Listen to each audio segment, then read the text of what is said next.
I'm Rosie, and I'm a doctoral student at the University of Minnesota, and I'm going to give you a short introduction about the cello.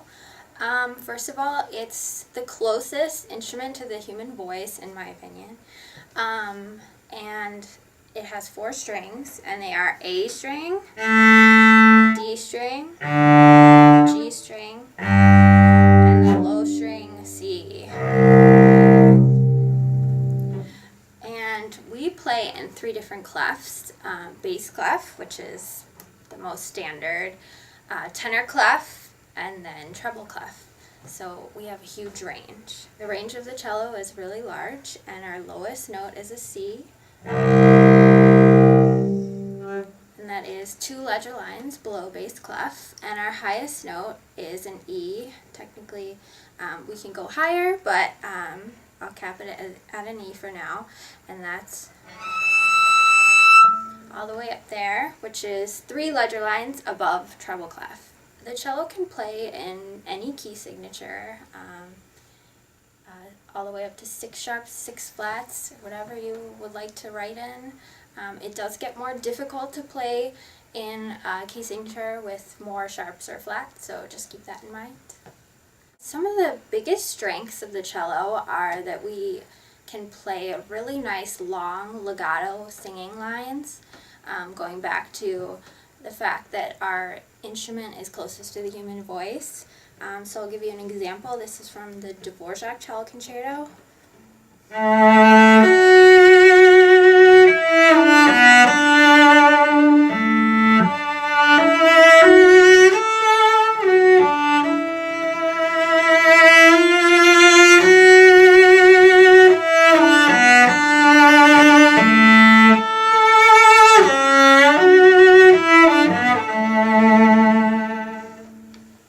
Another strength of the cello is that we can play really deep bass lines. Obviously not as deep as an actual bass, but nonetheless, here's something from Bloch's Shlomo.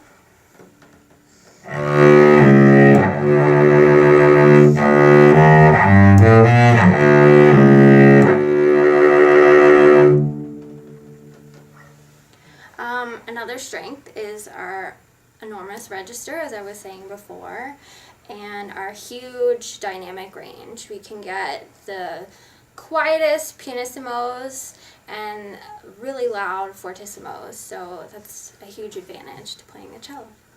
Some weaknesses of the cello are making extreme registral shifts in quick amounts of time. Going from somewhere low in first position on the A string to somewhere up here is really difficult to do in a quick time because there's just so much space in between. Another instrument weakness is playing really high up here, because I just don't think it sounds that great, so just keep that in mind when you're writing. Some extended techniques on the cello are using a mute, which you just put onto the bridge, and you get this really lovely effect. And I'll show you how it sounds without the mute so you can hear the difference. So it's a darker sound. Also, you can use a technique called col legno, which is hitting the string with the stick of your bow. And you don't get a lot of the actual note, you get more of the percussive quality of hitting the string with your stick, so keep that in mind. Also, a good technique is ponticello, and it's a great effect. It's kind of a scratchy sound, but it's really dramatic.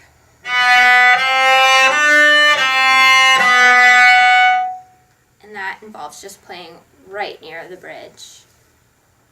A great technique is using artificial harmonics, and a way to do that is put your finger on the note you want to hear, and then put your top finger 4th above, and don't press down. Just lightly touch.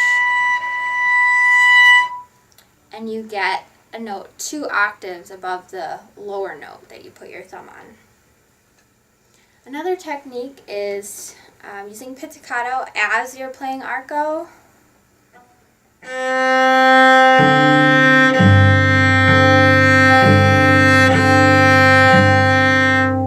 kind of a neat technique. Another technique is playing more left-hand pits, but not while you're playing arco.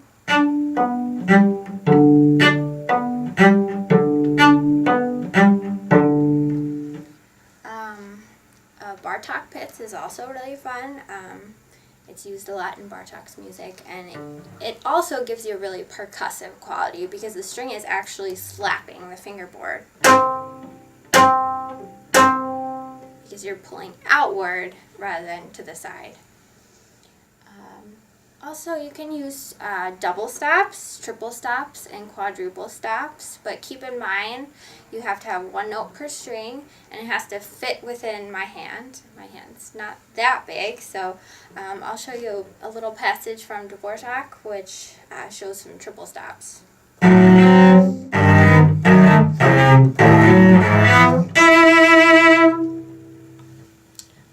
And another technique you can use is a quarter tone, and that's just playing a quarter tone in between two notes. So I'll play a B, and then I'll play the quarter tone in between B and C, and then a C.